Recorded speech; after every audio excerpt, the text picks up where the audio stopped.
Hi, and welcome to the Geopolitical Futures podcast. I'm Xander Snyder, and I'm joined today by Allison Fedirka.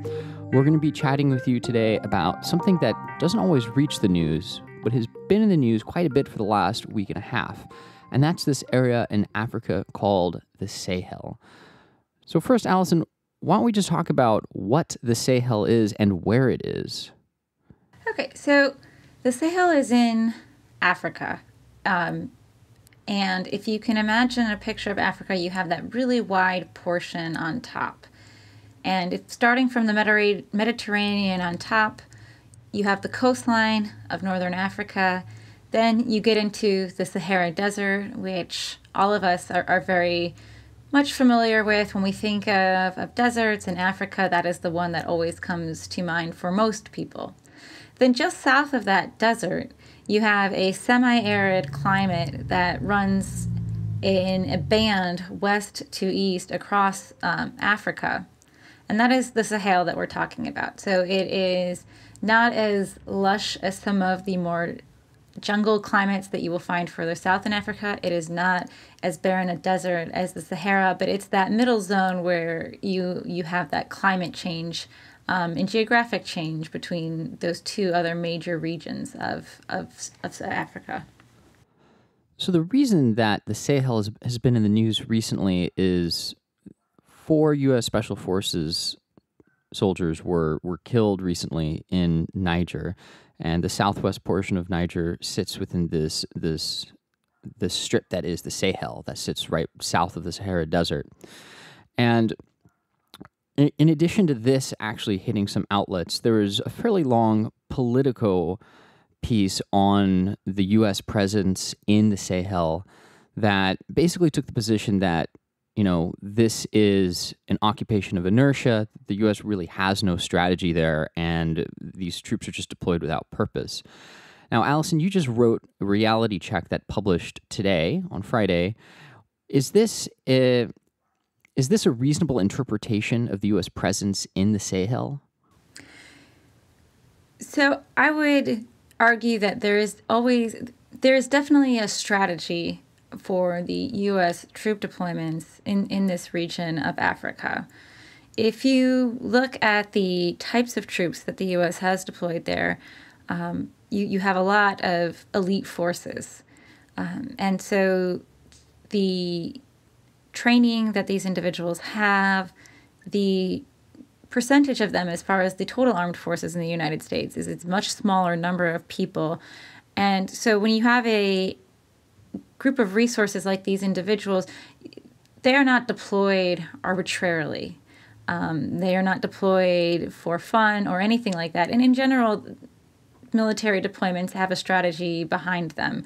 You are talking about national strategy, national interests, people's lives, and these are decisions that are not taken lightly. The U.S. has many different types of conflicts going on in the world, some of which they choose to engage with militarily, some of which they don't. We've spoken in the past about how one of the major strategies the U.S. is pursuing right now is to try to offload some of the regional responsibilities onto other regional players because the U.S. military is getting overextended, and they do have a lot of military commitments. And so because of this, these decisions are not made lightly.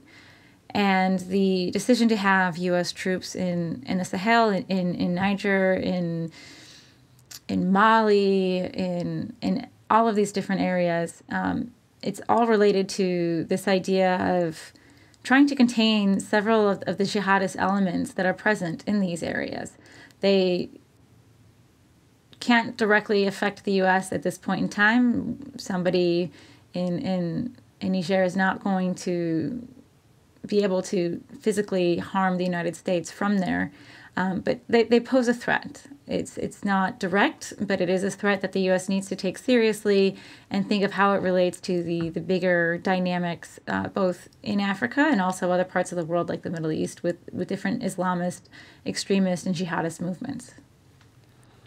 I think as you look at a superpower, and we've written on this before, as it grows in strength, as the United States has over the last several decades and has really become the sole global superpower, its interests span larger geographies as well. So, to your point about deploying forces and always having some sort of strategy at the back of or underlying those deployments, there is some purpose going on with the U.S. presence in the Sahel.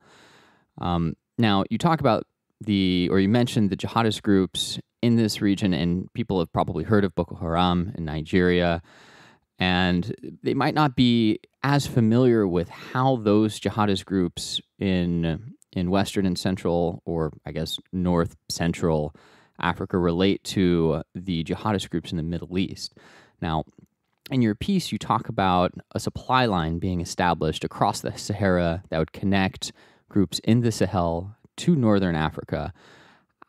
What's the strategy there, and why is it not necessary to completely defeat the jihadist groups in order to accomplish that strategy? And what would jihadist groups like to do if they were to establish that supply line?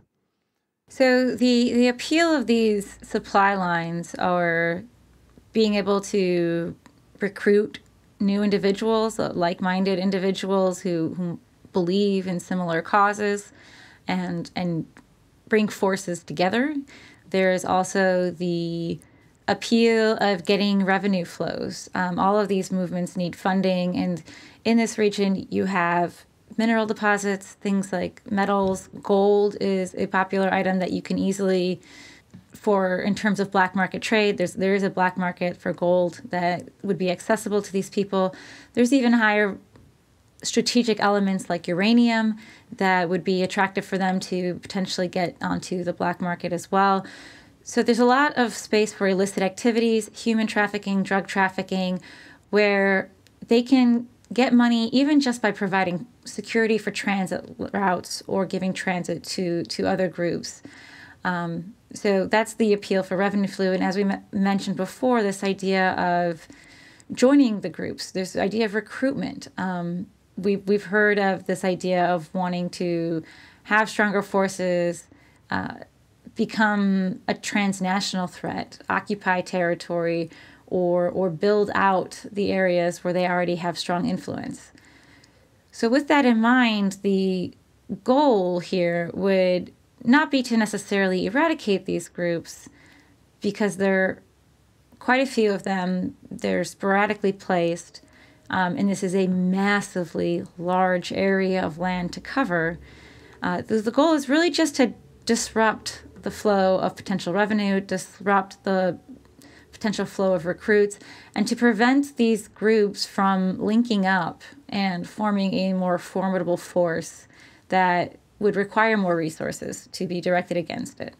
So when you think about military strategy, the idea is that the force you deploy needs to be proportional to your objectives. If you're just looking to stop trade routes and cut off communication, cut off flows of people, or make it very limited, you don't need to physically occupy all of this territory. You can achieve that accomplishment with a containment strategy. And that's the approach that the United States is taking in this case. They don't necessarily need to eradicate all of these groups. If you look, for example, at Boko Haram, keeping it in Nigeria, as long as it stays in Nigeria, the U.S. can work with that. Strategically, that is an acceptable outcome for the United States, and containing all of these other groups as well. So the idea being there that the U.S. doesn't have to eliminate Boko Haram in order to accomplish its goal. It just needs enough force to cut these supply lines. Correct. And keep in mind that there's a lot of other groups besides Boko Haram. And so we're not talking about going through each individual group. It's about having influence over the area and just cutting those supply lines. Exactly. Yeah, it seems as Islamic State in Syria is increasingly on the retreat, losing ground there, it has a greater need to either it itself or other jihadist groups establish some sort of presence elsewhere in the world. Yeah, so we're seeing this activity, this U.S. activity in the Sahel, and you've written before about U.S. strategy in Somalia as well, about deploying just enough force necessary to accomplish some limited objectives. You know, there is this narrative that exists about a secret war in Africa, the U.S.'s secret war. What exactly does this narrative entail, and do you think it's an accurate explanation of the situation there? So the idea of a U.S. secret war is in part related to this idea of lesser known or clandestine activities to describe some of the operations by more elite forces. And it's also this idea that the U.S. doesn't address these issues or talk about them. I don't think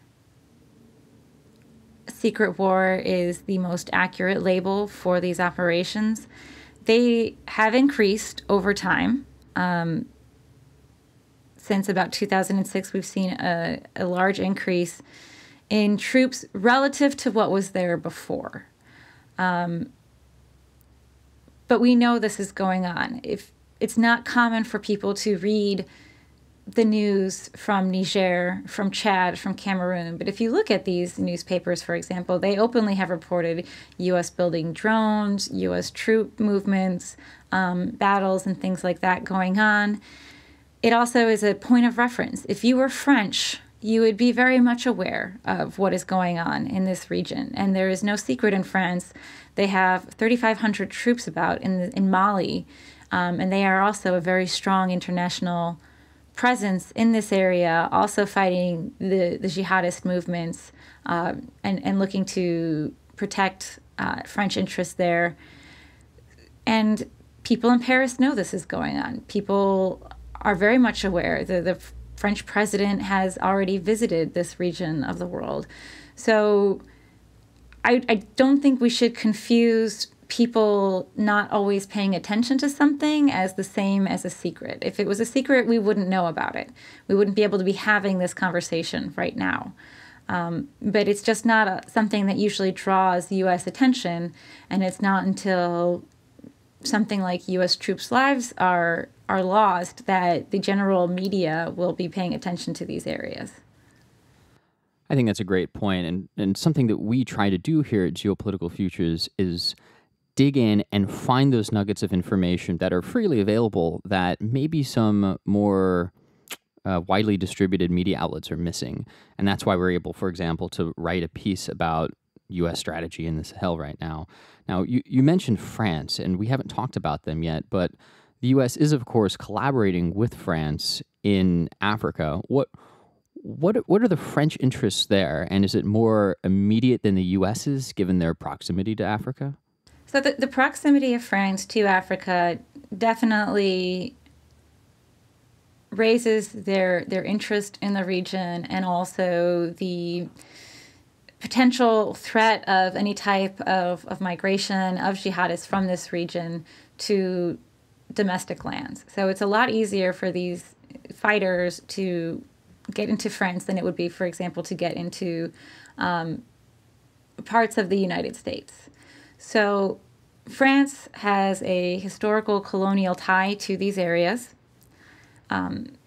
They have been close to these governments even after independence. They have an influence there. And France has also been a target of a lot of terrorist attacks in the past few years as well. So they take these operations very seriously, and do have an interest in also stopping those flows of persons and revenue, especially for anything that could migrate further north and actually have people making their way into France, imposing any threats to French interests and French lives that way. So it's an undercovered region of the world where, nonetheless, the U.S. and France have a presence, and there's some notable events going on right now.